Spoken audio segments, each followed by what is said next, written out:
to stay connected, and as always, we're so glad you joined us here for church. All right. Good morning, church. How are we feeling today? It's great to be with you. My name is Jeremy Jernigan, and I'm filling in for Chris today. We've been going through this series looking at different signs, but before we get into today, I want you to think about your job, if you have a job. I want you to think about, what does a good day look like? What does a bad day look like? Now, you probably easily know the bad days because that's what you fear happening, right? And you might go, well, how would I know what's a bad day? What do you have nightmares about when it comes to your work? And if you have a nightmare about something, that's probably like a really bad day, and you like wake up thinking like, oh, I hope that would not happen. For me, as a public speaker, I have dreams regularly where I suddenly will find myself on stage in front of a group of people, and I'll have no idea why.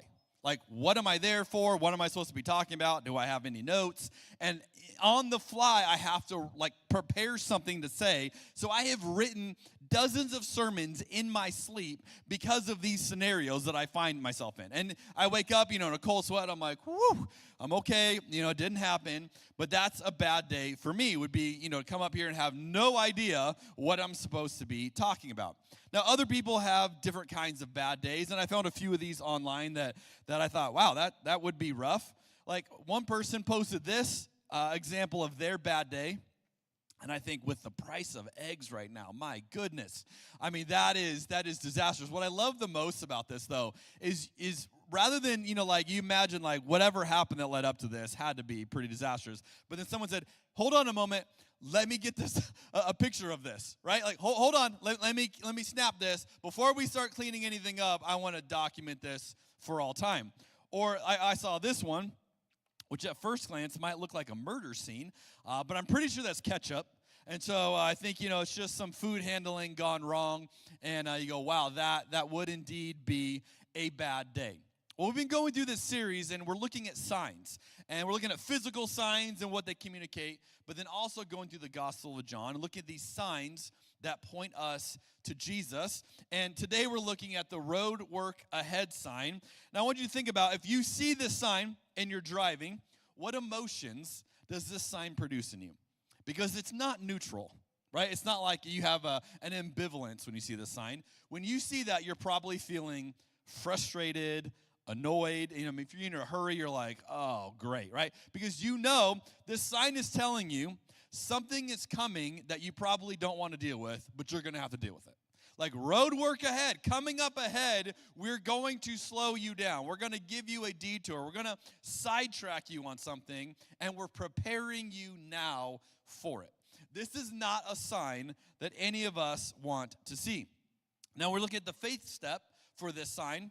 The faith step is this, that we would trust that our pain is not pointless, that God is working in the mess. Which I like this faith step, especially with this sign, because my life often feels messy. My life often feels a little bit chaotic, a little bit like, what is going on? And so rather than the expectation I've got to have it all figured out, I like this idea of road work ahead. Like, there's going to be some things we're going to work out, and we're going to figure it out, and then we'll move past it.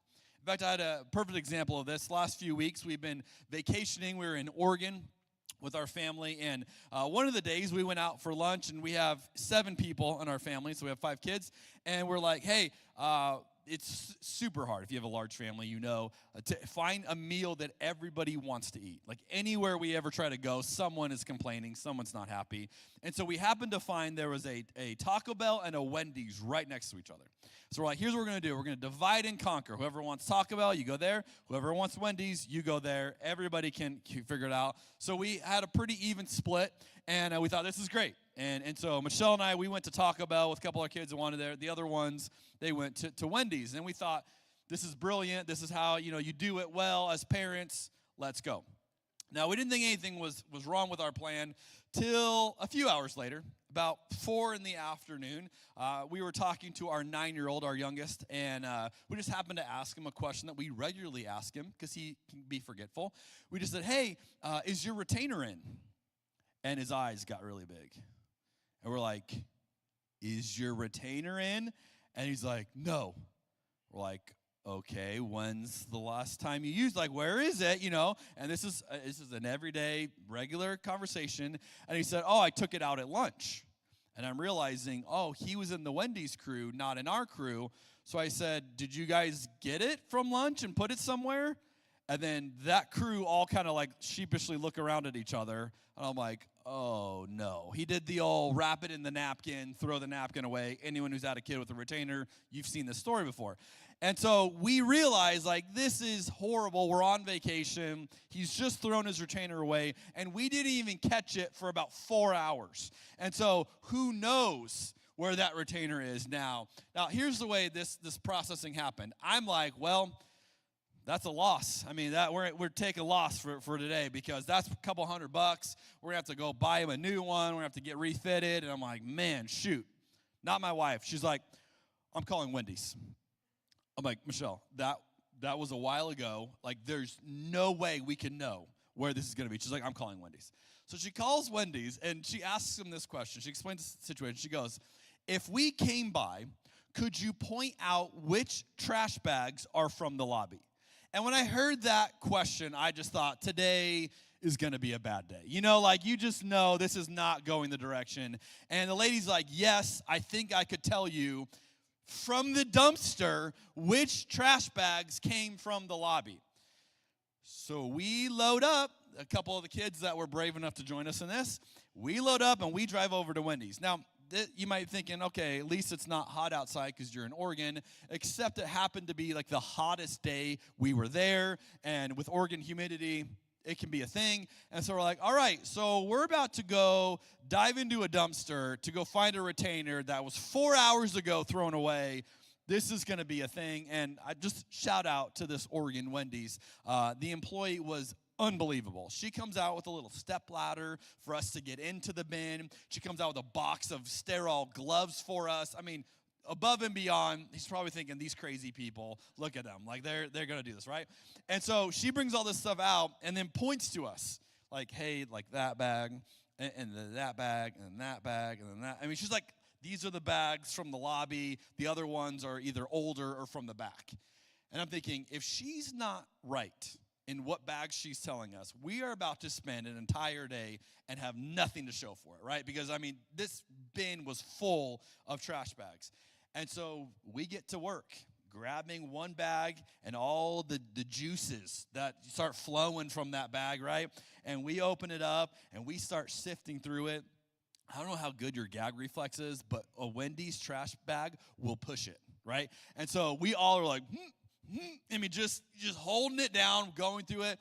And I don't think I realized how much Wendy's food is saucy. I mean, just all kinds of sauces everywhere. And so, I mean, we are just in the middle of it, and we're all, making sounds, trying to get through this. We get through the first bag, nothing. Bag number 2, going through it slowly. And again, this is not a fast procedure because you're looking for one little retainer in a napkin. Slowly working our way through. We start dividing up, giving different bags to different people. Can't find. Open a third bag. And I'm just like, oh, how many bags do we have to go through before we call it? Now, knowing my wife, I'm thinking, we'll go through this entire dumpster before she will give up on this. I mean, we are going to be out here all day doing this. And so I started asking clarifying questions because one of our kids that was with us was in the Wendy's crew. And so I'm like, hey, anything else you can remember about this lunch? Like, any other details of what was on his tray? And she's like, I think there were some chicken nuggets that he didn't eat. So I'm like, all right, if we can find some uneaten chicken nuggets, we may be onto something, right? That's like the only clue I have. So we're sifting through, and finally I discover like 3 chicken nuggets. And I start to get a little glimmer of hope. Like, could it be that these are his chicken nuggets? You know, like, again, I've sifted through all sorts of people's discarded food at this point, but a little glimmer of hope. And so we keep searching, and then I hear a shout of delight when my wife finds the retainer in this bag. Bag number 3, by the way. So I took a photo of the moment to celebrate. We made a video. I just decided not to show it to you in case you have a sensitive gag reflex. It's a lot. But this was the moment where, like, oh my goodness, I cannot believe we found this retainer. And then, our other kids are like, what's his consequence going to be? Because now everybody's mad. Like we've been out here, like what are we going to do? Like what does he have to do? And I'm like, well, his consequence is going to be this retainer is going directly back into his mouth. No cleaning, right? That's just a joke.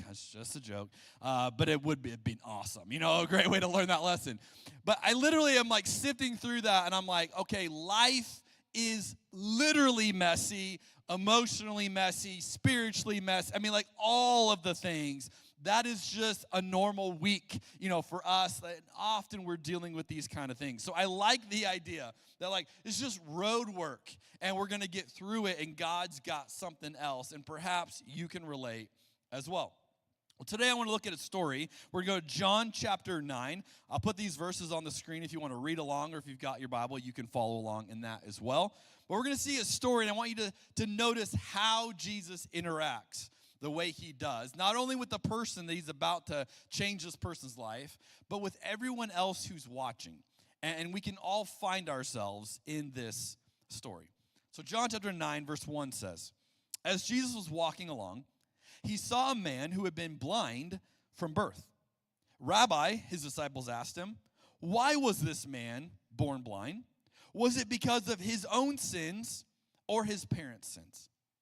So they see this man, he's born blind. They're thinking, that's not fair. Why should anyone have to suffer like that? So then they get to the age-old question of suffering. How do we explain evil? This is the problem of pain, the problem of evil, right? How do we explain bad things happening to people who don't deserve it? Now, this is a question they're wrestling with. Spoiler alert, we haven't solved it today. This is a question you may be asking. We continue to ask this question. God, why do these things happen? Why is this the way the world is? But notice that they're assuming that obviously somebody sinned. Like that's just an assumption they are making. If you had physical defect in this time, it was attributed to some kind of sin. What they don't know is whose sin. So that's their debate. Like Jesus, was it his sin, this man's sin, or maybe his parents or someone else in the lineage? Like how does it work? Who was to blame for it? What I want you to notice is nobody is saying to Jesus, hey, Jesus, why don't you just heal him? Like, that's not any of their reaction. And if you know this story, you go, well, yeah, of course that's what Jesus is going to do. But I want you just to stop, put yourself in their shoes, and realize they're not expecting Jesus to heal him. No one is expecting Jesus to do this. I don't know why. Well, if you keep reading in the story, we find someone actually say this out loud. Verse 32, we learn this. Ever since the world began, no one has been able to open the eyes of someone born blind. So I want you to remember that as this story takes place, not a single disciple, not a single person who's just watching this is expecting Jesus to heal him. They all are looking around like, yeah, I don't know whose sin it was. Let's talk about it. Let's debate it. And then Jesus is going to do something totally different than what they are expecting. So he begins in verse 3 by answering their question. He says, it was not because of his sins or his parents' sins. At which they would have gone, okay, well, who else is there then? This happened so that the power of God could be seen in him. We must quickly carry out the tasks assigned to us by the one who sent us. The night is coming, and then no one can work. But while I am here in the world, I am the light of the world. So this entire conversation is hinging around what we today would call a scapegoat. What they are trying to do is say, look, something is wrong here. We can't fix it. Let's blame someone. Now, this is a powerful formula because when you are stuck, when you can't fix something, when you've got a problem that won't go away, the only way you usually feel better is to assign blame to another thing or another person. And by assigning that blame, you offload the tension you feel onto that person.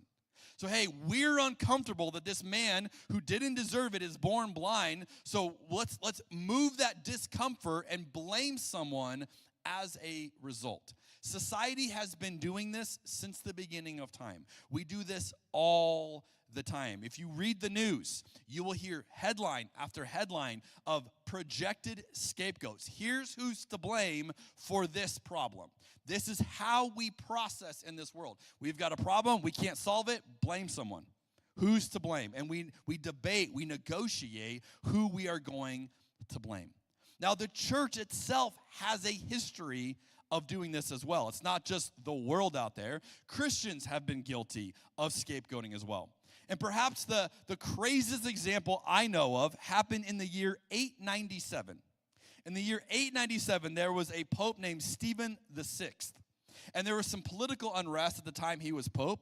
And so he decided to put his predecessor, who was also a pope, Pope Formosus, to put him on trial to kind of alleviate some of this tension. Here's what makes this weird. His predecessor, Pope Formosus, had been dead for 7 months. So Pope Stephen decides, I'm going to put this other pope on trial. This becomes known as the Cadaver Synod. If you want to look up a weird story in history, the Cadaver Synod. So he puts the decaying body, the corpse of this old pope, dresses it up, and puts it on trial. And you'll never believe the verdict. Guilty. Can you even imagine, right? So, shocker, the body can't defend itself, and they all determine guilty of all of these charges. So then they take this body, they bury it in a cemetery for foreigners as an insult, like he's not one of us. Then they dig the body back up, they attach weights to it, and they throw it in the Tiber River. Like every insult they could imagine they did to this deceased pope. And you go, why would you do that? That is the power of scapegoating. We've got a problem. We need someone to blame. And if you let this run rampant, you will be blaming dead people. You will literally, we literally have examples of history of the church doing this. Now, I want you to realize that in John 9, the disciples, the culture around Jesus, are doing the same thing. They are scapegoating. Who do we blame for this situation? We've got to blame someone. Let's figure out who to blame. Let's offload our discomfort by finding someone else to put it on. But notice this. Jesus does not play the scapegoat game. Jesus never says, well, you guys are onto something. It probably was this guy. Or I think it was his parents. Or, let me explain to you how you can assign. It was a little bit of, Jesus says, it was neither. No, stop blaming. It wasn't that, and it wasn't that. And you can imagine them going, well, we got to blame someone. Jesus doesn't play the scapegoat game. In fact, if you want a little spoiler alert, if you fast forward in the story, Jesus becomes the ultimate scapegoat. On the cross, Jesus says, I will take all of the guilt, all of the accusation, all the blame, put it all on my shoulders. It will die with me. And in the process, Jesus forever removes the scapegoat from our lives. Now, we keep bringing it back today, but if you are a follower of Jesus, this is something to wake up to go, oh, I don't have to choose to live this way anymore. I don't have to find someone to blame when something doesn't go right. That's the way of the world. Jesus is offering us something better. So let me ask you this question today. Who are you blaming right now for the pain in your life? Let's just get real personal, because it's easy to go, yeah, I can't believe they did that. No. Who are you blaming? Because you might be looking at someone around you and going, you're the reason my life is the way it is. You're the reason I'm dealing with this thing right now. Maybe you're looking at your spouse, going, that's the person. Maybe it was your parents. Those are the way they raised me and what they did. They're the reason why. And you point that finger. It could be your boss. That's the person that's doing this to me. Maybe it's a political rival or someone from the other party that you don't agree with. That's the reason why it is. Maybe it's an entire group of people. You've just said, this group of people who I would put into this category, you are the reason why I have this problem, or we have this problem. Or maybe it's yourself. See, we can turn ourselves into a scapegoat. I am the reason. I keep doing all of this. But the point is, this is not what Jesus is offering you. This is the way of the world. And we see it in full effect in this story. Jesus is going to invite you to break free from scapegoating, to completely emerge outside of this and go, I don't swim in these waters anymore. And then the story gets really weird. So they're all hung up on, who do we blame? We can't figure it out. Jesus won't blame anybody. He won't let us blame anybody. So what are we supposed to do? And then the last thing that anybody expects to happen is what happens next. Verse 6. Then Jesus spit on the ground, made mud with the saliva, and spread the mud over the blind man's eyes. Okay, now again, if you know where the story's going, you just breeze past this, but just stop for a second. Imagine you're just there. You're watching this. You have no idea. You're not expecting Jesus to heal him because that's not really a thing, right? So as you're watching this, and then all of a sudden Jesus spits on the ground. Now at this point, everyone's like, what's he doing? What's going on there? Then he begins to make mud with his spit. You're like, that's a little weird. Then you see him scoop the mud and start walking toward the blind guy. And you're like, oh no. Jesus, no. Whoa, Jesus, that is super weird. Like, what? Now, even the blind guy, who we presume can hear, right? He's standing there. He can hear the reaction. All of a sudden, he hears, right? Like, he's like, what was that? What? Yeah, no, don't worry about it. Jesus is like making some mud right now. Like, they're all watching. Like, what on earth is Jesus doing? And then he puts this spit mud onto the guy's face. I mean, if you're watching this, you're like, oh, this is a PR nightmare. I mean, like, we're going to have some explaining to do after today. I mean, you're thinking, this is so bad. Jesus has lost it. What has gotten into him? Let me show you something cool.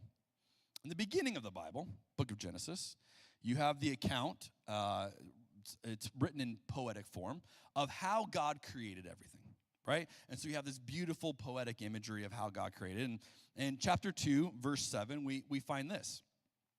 Then the Lord God formed the man from the dust of the ground. He breathed the breath of life into the man's nostrils, and the man became a living person. So in Genesis, God created man from the dust of the ground. And in John 9, Jesus is going to heal a man from the dust of the ground. There's a symbolic remaking of a man happening in front of their eyes. Jesus is breathing new life into this guy, saying, hey, from the dust you came, and from the dust you will be healed. And I suspect that every good Jewish person watching this at that point would have made this connection. Like, oh, so you're claiming that you're God. See, this moment would have been Jesus flexing as, hey, remember how God made everybody? Watch what I'm about to do. I'm about to use the same technique to recreate this man. This is a sign, a gigantic sign, that Jesus is doing to point out that he is God, which means the pain in this man's story was not pointless. It was not trivial. It was not because someone was to blame. It was going to be a beautiful demonstration of the power of God, of the goodness and the beauty of God. And you and I are still telling the story of this blind man thousands of years later.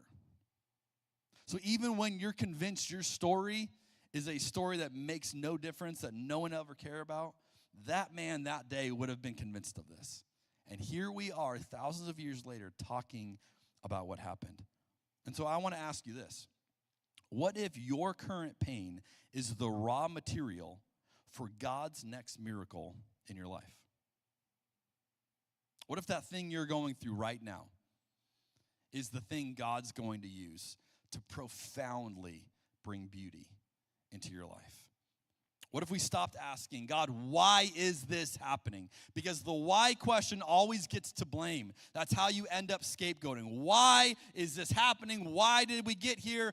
Let's blame someone. Let's point the finger somewhere. Instead, what if we said, God, what might you do with this? God, I don't think you caused it. I don't think you wanted this pain. But what might you do in the midst of this pain in my life. And then we get to verse 7. Jesus told him, go wash yourself in the pool of Siloam. Siloam means sent. So the man went, and he washed, and he came back seeing. Which makes all their arguments about who to blame seem kind of silly. Now, a few weeks ago, I taught a similar passage from John chapter 5. And I taught on the story of a man who was paralyzed, and he was sitting next to the pool of Bethesda, okay? So different pool, different ailment, but similarities in those stories. And you may be going, hey, is this the same story, or didn't we already talk about this? Or you may be confused as well. And I had a hilarious moment earlier this week. My oldest son and I were getting groceries one night. Literally like 3 days ago, and we have the shopping cart, and we're unloading into the back of our vehicle, and I hear a woman's voice, of kind of a bit way off, say, do you guys need any help? And it's my son and I, who, for context, he's 6'4", right? And so I'm like, they're clearly not talking to us, strong, able-bodied young men. And so I don't, and the voice is kind of far, so I don't think anything of it. We keep unloading, and then I hear footsteps. So I kind of turn, and I see two women walking toward me, and she says it again. Hey, do you guys need any help? And I'm, kind of caught off guard. I'm like, oh, I didn't realize you were talking to me. She's like, oh, sorry, I was kind of far away.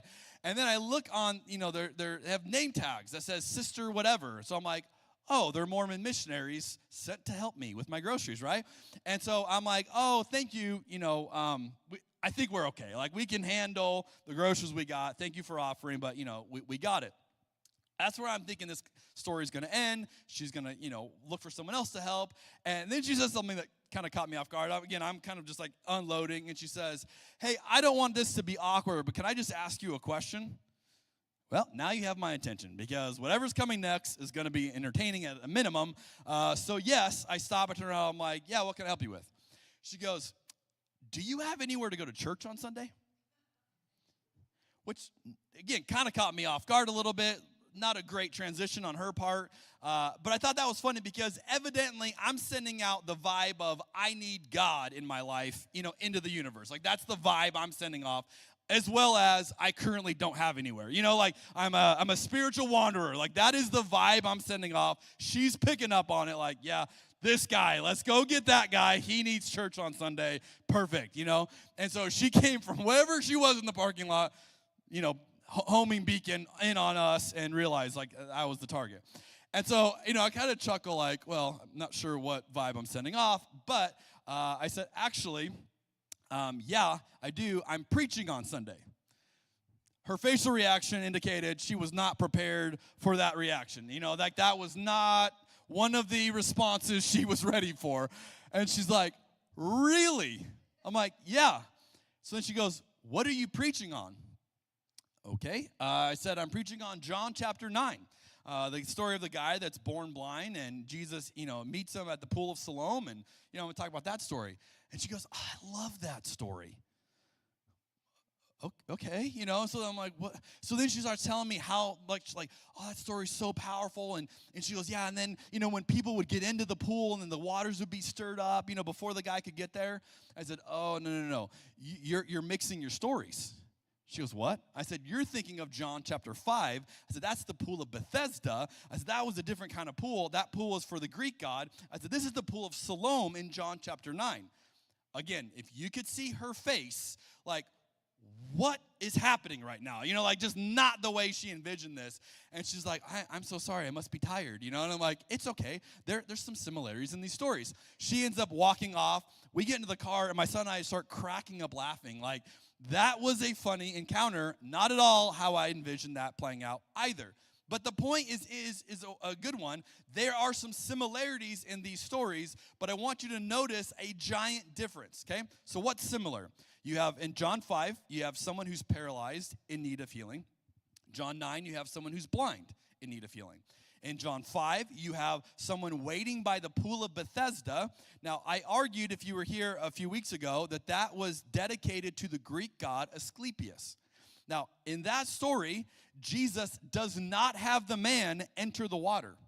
And I made the argument, if you were here, that I said the reason why is Jesus is showing he does not need the Greek god's help to heal someone. So he's saying, hey, don't touch the water. I'm going to heal you. You don't need that water. But if you notice, in chapter 9, Jesus has the man get into the water. You might go, well, does Jesus need help now? Like, what's going on?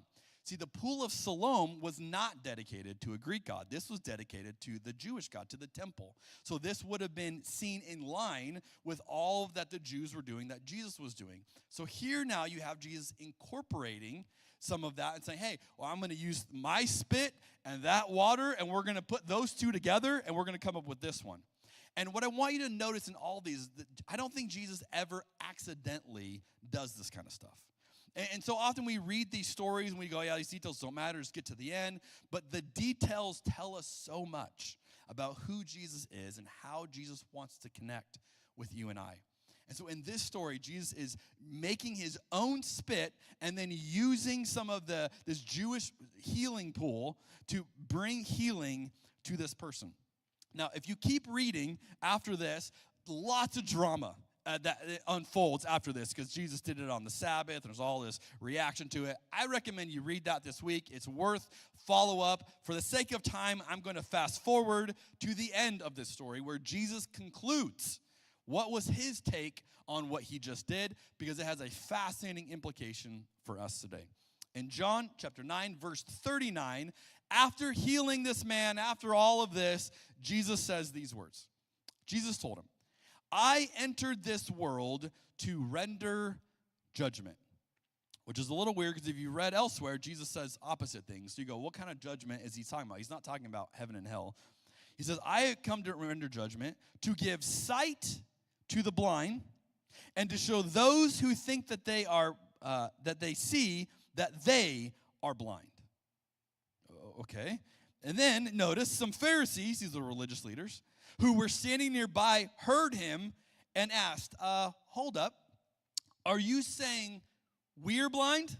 Just to clarify, I want to get this on record, Jesus.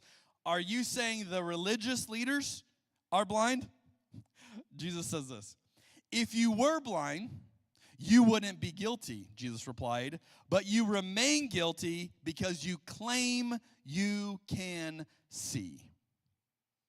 This is a fascinating conclusion. Jesus says two things.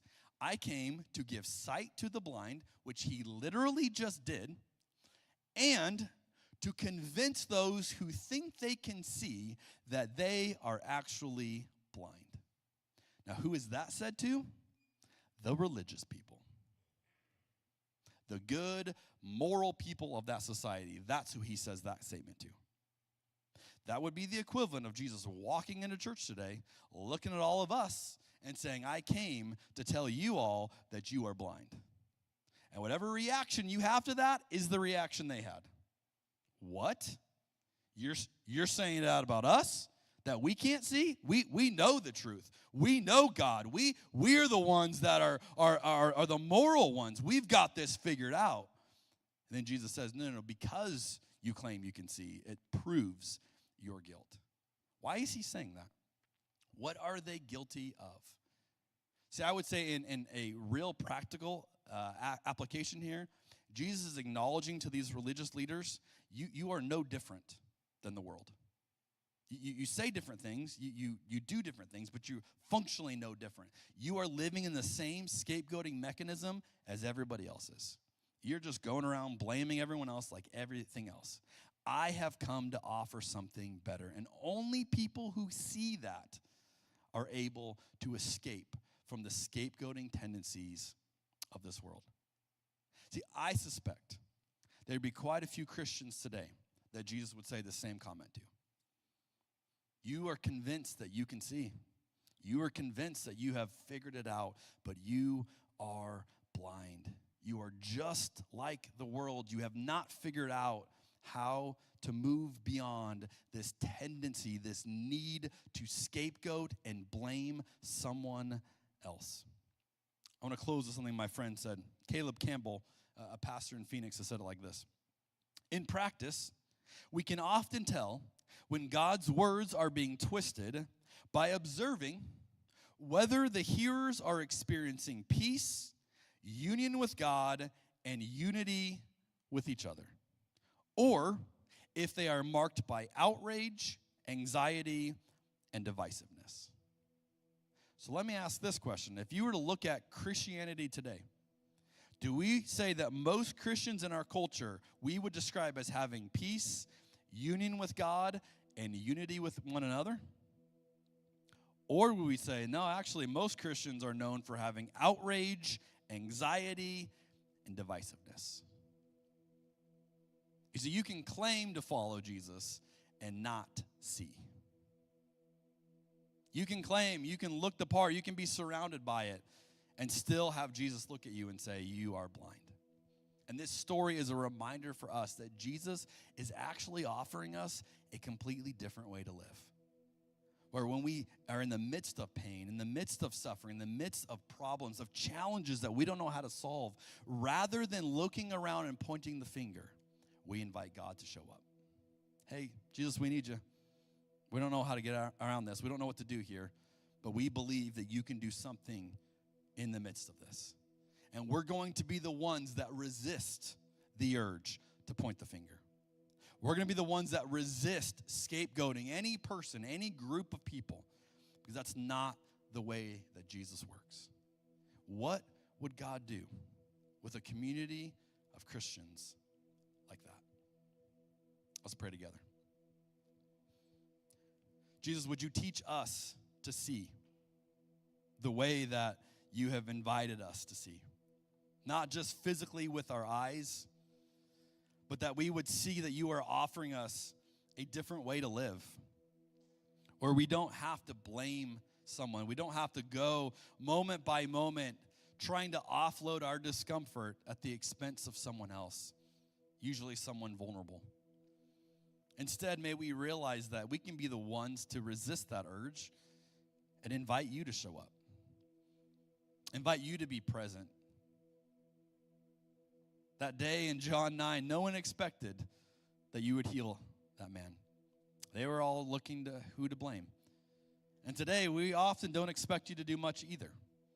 We just look around of who to blame.